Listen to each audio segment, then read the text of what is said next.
Alors les gars, 15 km battus. Bon les gars, on se retrouve, petit café, juste avant d'aller courir.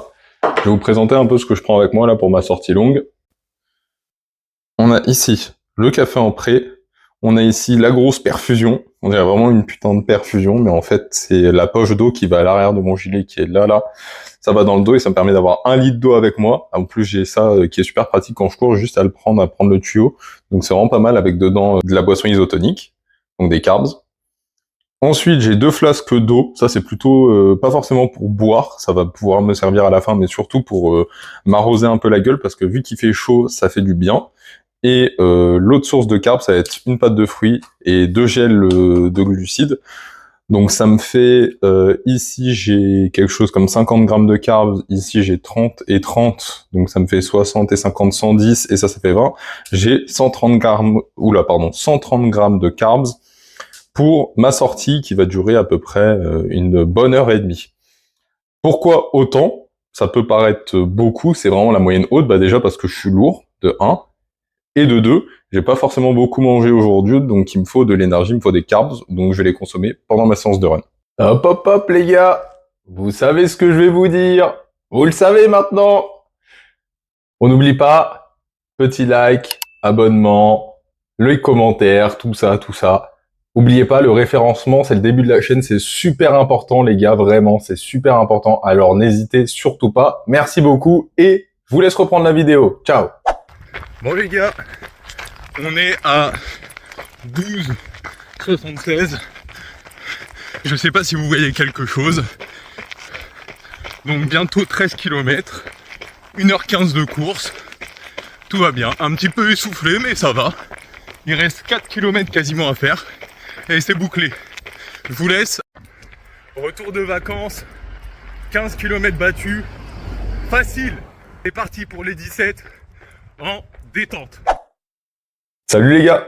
On se retrouve pour le nouvel épisode d'hybridation, épisode 5. Comme vous l'avez vu juste avant, hier j'ai couru, j'ai fait ma sortie longue. Et donc, j'ai bel et bien réussi à faire mes 17 km comme l'ont vu ceux qui me suivent sur mon Instagram. N'oubliez pas, mon Instagram juste là. N'hésitez pas à me suivre pour avoir un peu plus de contenu au quotidien. Je vais vous expliquer la stratégie que j'ai appliquée pour faire ces 17 km, que ce soit niveau alimentaire et niveau de la course, de l'allure, etc. Donc, 17 km. Vous avez pu voir également la séquence juste avant où je parle un peu de ma structure alimentaire pendant la course. Les gens vont me dire peut-être, oui, ça fait beaucoup de glucides. Parce que j'ai une pâte de fruits, 20 grammes de carbs, j'ai 2 gels, ça fait plus 30, donc ça fait 80 grammes de carbs, plus j'ai la perfusion, comme je l'appelle, j'ai ma perfusion avec environ 50 grammes de carbs, ce qui nous fait 130 grammes de carbs, ce qui fait pas mal de glucides, surtout pour une sortie qui, au final, n'est pas si longue que ça, entre guillemets. Je parle par rapport à des mecs qui ont l'habitude de courir. Hein. Pour moi, 17 km, c'est un PR. C'est un PR, clairement. J'avais déjà fait 15. Là, j'ai fait 17. C'est un gros PR, plus 2 km. Donc, très content. Mais ça reste, par rapport, par exemple, à un marathon de 42 km, même pas la moitié. Pourquoi autant de glucides? Parce que premièrement, je suis lourd, les gars. Je suis lourd. Je fais 85 kilos. Donc, pour un coureur, je suis vraiment lourd. C'est pas le genre de profil comme moi qui va courir normalement des semi-marathons ou des marathons et qui va être performant là-dedans. Donc, la machine est grosse, la machine pèse, il y a du muscle, donc il faut du carburant. Il faut des glucides, des glucides, des glucides. Et comme je l'ai dit dans mon extrait rapidement, je n'avais pas forcément mangé beaucoup de glucides dans la journée, donc il fallait bien que je compense, donc je me suis dit que j'allais charger un petit peu la bête, et ça a plutôt bien marché honnêtement. J'ai continué à avoir de l'énergie tout au long de la course et j'ai pas du tout eu de coup de barre ou de mur ou quoi que ce soit par rapport à ça. Donc la stratégie était bonne. J'ajoute un point par rapport à l'alimentation, je vais parler aussi de l'hydratation. Comme d'habitude, l'hydratation, Logan, tu parles tout le temps de l'hydratation. Bah oui les gars, c'est un truc trop important, c'est un truc trop important qui est trop négligé. Donc il y a une partie de mes glucides, dans la perfusion c'était de la boisson isotonique, donc j'avais mes électrolytes, et j'avais des glucides à l'intérieur. Donc les électrolytes pour rester hydraté classique. Et du coup, j'avais 1 litre d'eau, plus j'avais sur mon gilet 2 petites flasques de 250, ce qui veut dire que j'avais 1,5 litre sur moi. Donc j'étais bien lesté. J'étais bien lesté. Pourquoi autant d'eau? Parce que, comme je dis juste avant, je suis lourd, je consomme, donc j'ai aussi beaucoup d'eau dans mon corps, donc j'ai besoin de renouveler mes stocks d'eau également.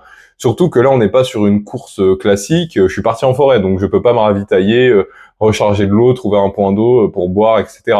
Donc j'emporte tout avec moi, c'est une stratégie à appliquer, ça plaît pas, c'est ma stratégie, j'ai tout pris avec moi. Et surtout, les petites flasques d'eau, c'était de l'eau classique, ça me permettait aussi de m'arroser un peu la tête et le visage, parce que quand on va courir comme je l'ai fait sous 30 degrés, je peux vous dire que ça fait du bien d'avoir un peu d'eau sur le visage pour se rafraîchir avec le vent, etc. Parce que ça commence à être dur et ça fait chauffer la tête. Et le fait d'avoir la tête qui chauffe, ça va vous faire augmenter le rythme cardiaque, etc. Et ça va pas vous aider à vous sentir bien. Donc, l'hydratation, boire beaucoup, et également, utiliser de l'eau pour se rafraîchir, ça fait vraiment du bien, les gars. C'est un vrai petit game changer. Ensuite, au niveau de l'allure, j'ai bouclé ça en 5,49. Donc, comme je le disais dans la vidéo juste avant, si vous voulez aller la voir, hybridation épisode 4, ma sortie longue, je la fais sur une allure footing pour moi. Donc, environ 5,50. Là, je l'ai fait en 5,49 et en réalité, j'aurais pu la faire plus vite. Du coup, je suis là pour faire un débrief, donc je vais vous raconter une petite anecdote un peu marrante. Je me suis perdu. J'étais dans la forêt à côté de chez moi, elle est très très grande, il y a des chemins dans tous les sens. Et je me suis dit, allez Logan, vas-y, t'as 17 km à courir, faut pas que tu t'ennuies, donc passe par un nouveau passage. Évidemment, Logan, il a bifurqué dans tous les sens. Évidemment, il est débile. Il s'est perdu. C'était sûr. Il fallait le prévoir. Donc, je me suis perdu. Je regarde ma montre, et là, je me dis, putain, là, j'ai couru 11 km, faudrait peut-être que je fasse demi-tour pour rentrer chez moi, en fait. Et en fait, j'étais paumé. Je me dis, putain, attends, par où est-ce que je suis passé? Je fais demi-tour, tout ça. Impossible de me retrouver. Donc, j'ai couru avec mon Google Maps pour me retrouver. Et là, je suis tombé sur des chemins. Mais sur des chemins, les gars. C'était pire qu'un trail. Vous savez, les petits chemins en forêt qu'il y a entre les grands chemins, là, avec des troncs d'arbres qui sont par terre, des trous comme ça, avec de l'eau dedans, de la boue partout. Et j'ai dû courir là-dedans. C'était sympa. Ça m'a vacciné, je ne ferai pas de trail. Ça ne m'a pas donné envie de faire un trail, c'était horrible. Parce que du coup, je devais garder mon Google Maps, pour voir ce que je faisais et où j'allais. Et en même temps, esquiver les trucs et continuer à courir, parce que le but, c'était de courir. Donc, je pense que j'aurais pu clairement gagner peut-être quelques petites secondes d'allure, parce que là-dessus, j'ai vraiment perdu de l'allure. Parce que pour ceux qui savent, courir sur des chemins comme ça, c'est très très compliqué. Je vais aussi préciser quelque chose. Clairement, il y a eu plusieurs étapes dans ma course sur mes 17 km là. Le début, fallait que je me mette dedans. Ensuite, à partir de 10 km, j'ai commencé à être vraiment bien. Ça faisait 50 minutes à peu près que je courais. Je commençais vraiment à me sentir bien, à avoir chopé mon allure, à avoir, la machine qui s'enclenche, c'est-à-dire que j'avais vraiment l'habitude de courir. J'arrivais à avoir un bon rythme et surtout à maintenir la bonne allure sans vérifier sur ma montre, parce que ça, au début, on a tous un peu de l'habitude de faire ça, de vérifier la montre. Est-ce que je suis à la bonne allure, pas à la bonne allure? Là, ça a commencé à se faire tout seul. Donc, j'étais bien focus, je traçais et tout. Jusqu'au 15e kilomètre. 15e kilomètre, je me sentais hyper bien. J'avais l'impression que je pouvais faire un marathon. Et ensuite, à la fin, je n'avais plus d'eau, parce que, comme je l'ai dit, il faisait très chaud. Donc, j'ai dû finir sans eau pour arriver jusqu'au 17. Et il continuait à faire bien chaud, même s'il était 21h40, quelque chose comme ça vers la fin, je pense, parce que j'ai fini ma course à 22h. Mais il continuait à faire chaud, et je n'avais plus d'eau, plus rien pour me rafraîchir, plus toute la course faite avant, et là, je commençais vraiment à avoir chaud et surchauffé. Donc c'est pour ça, je sais au moins que quand je voudrais aller courir un semi-marathon, l'avantage d'avoir des postes pour pouvoir récupérer de l'eau, des ravitaux comme on appelle ça, pour pouvoir me jeter un peu d'eau sur la tête, etc. et pas forcément utiliser l'eau que j'ai sur moi, ça, ce sera super bien. En résumé, la course était vraiment super. L'objectif est rempli, je voulais faire 17 km, je les ai faits. Même si c'était un petit peu hors prog, j'en suis très satisfait. Et maintenant, je vais arrêter de parler du sujet de la course et je vais parler du sujet de la vidéo, le sujet que je vais traiter aujourd'hui. Eh ben non les gars, je suis un petit blagueur. On se retrouve pour la séance upper avant de parler du sujet de la vidéo. Je vous laisserai juste après pouvoir profiter du sujet de la vidéo. Là, on va bench. Comme d'habitude, on commence avec un petit Larsen Press pour le haut du corps. 120 kg, c'est mon top 7. Je n'ai pas mis mon échauffement, là c'est mon top 7.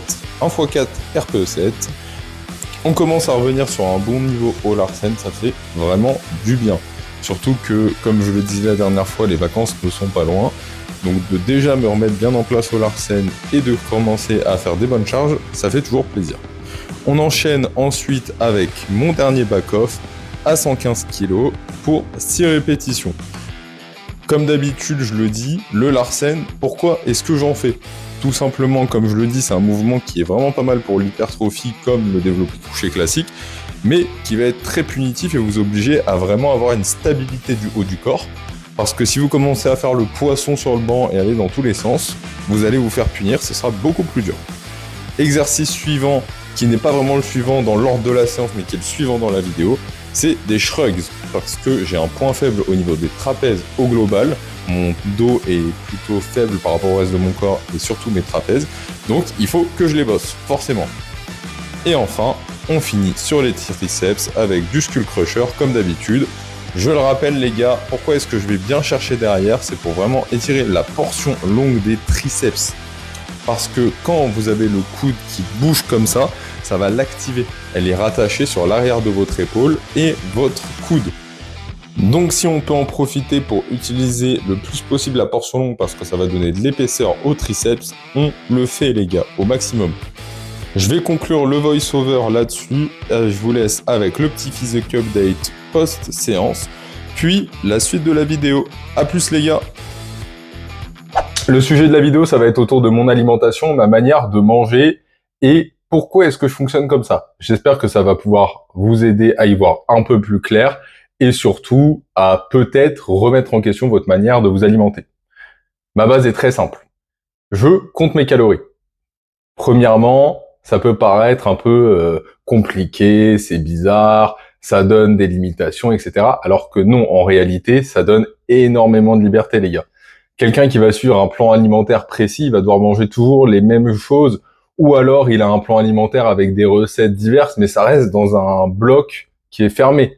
Que moi, actuellement, en comptant mes calories, j'ai un crédit de 4000 calories par jour. Les 4000 calories par jour, je les dépense comme je veux, avec ce que je veux, tant que ça respecte donc ces 4000 calories et mes macronutriments, donc mes glucides, mes protéines et mes lipides, qui sont respectivement 85 grammes de lipides, 200 grammes de protéines et le reste de glucides. En vérité, là, j'ai plus le chiffre exact en tête. Donc j'ai ce budget et j'en fais ce que je veux. Si j'ai envie de faire un énorme petit déjeuner à 2000 calories, bah, il me restera 2000 calories pour la journée et puis voilà. Si j'ai envie de pas manger le matin et que le midi, le soir et au milieu de la journée, je puisse manger les 4000 calories, je fais ce que je veux tant que ça respecte ces règles-là. Et c'est ça pour moi la vraie liberté. C'est que je peux adapter mon alimentation, peu importe les situations. Imaginons, pour un contexte social, ce soir, je dois aller manger au restaurant, et ben le reste de la journée, je vais manger un petit peu moins pour que ce soir, au restaurant, je puisse me faire vraiment plaisir. Et donc, ça ne me coupe pas de mes relations sociales, par exemple. Parce qu'on voit beaucoup ça avec le plan alimentaire classique, la diète, comme on dit. Les gars, toute la semaine, ils mangent des tubes, des brocolis, du poulet, machin. Ah ouais, mais du coup, on t'invite au resto, tu dois sortir avec des potes, t'as pas pu faire ton tube, comment est-ce que tu fais ? T'es dans la merde. Voilà. Alors que, pour ma part, je fais ce que je veux. Si ce soir j'ai envie de bouffer une pizza, je la mange ma pizza en fait. Je la mange. C'est ce qu'on appelle le If It Fits Your Macro, IFIM en abrégé. En réalité, je ne mange pas que de la merde et je n'en profite pas pour manger n'importe quoi. La majorité des calories que je vais consommer vont venir de produits qui sont bruts.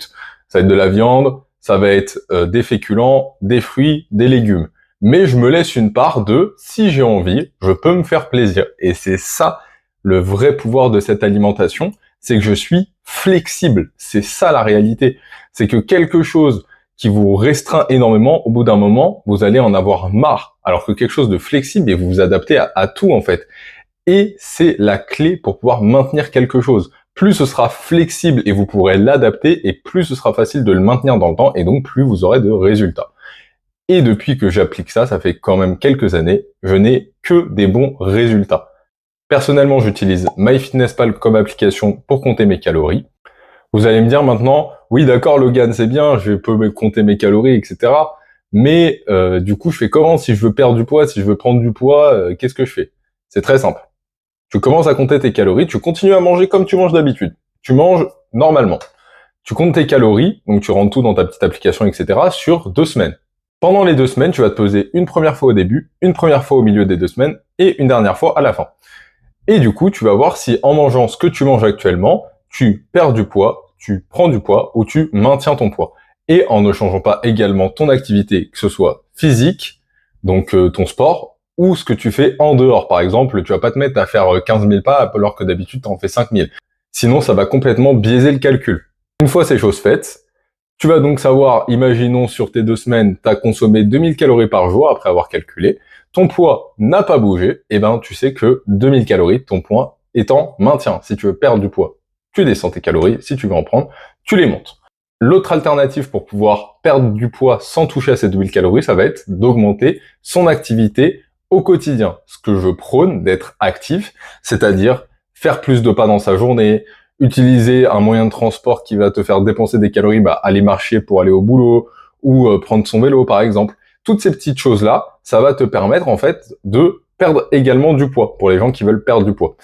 Et à contrario, pour les gens qui veulent prendre du poids, si vous commencez à augmenter votre activité au quotidien, il va falloir augmenter vos calories pour pouvoir prendre votre poids. Sinon, ça ne bougera pas parce que votre dépense calorique va augmenter.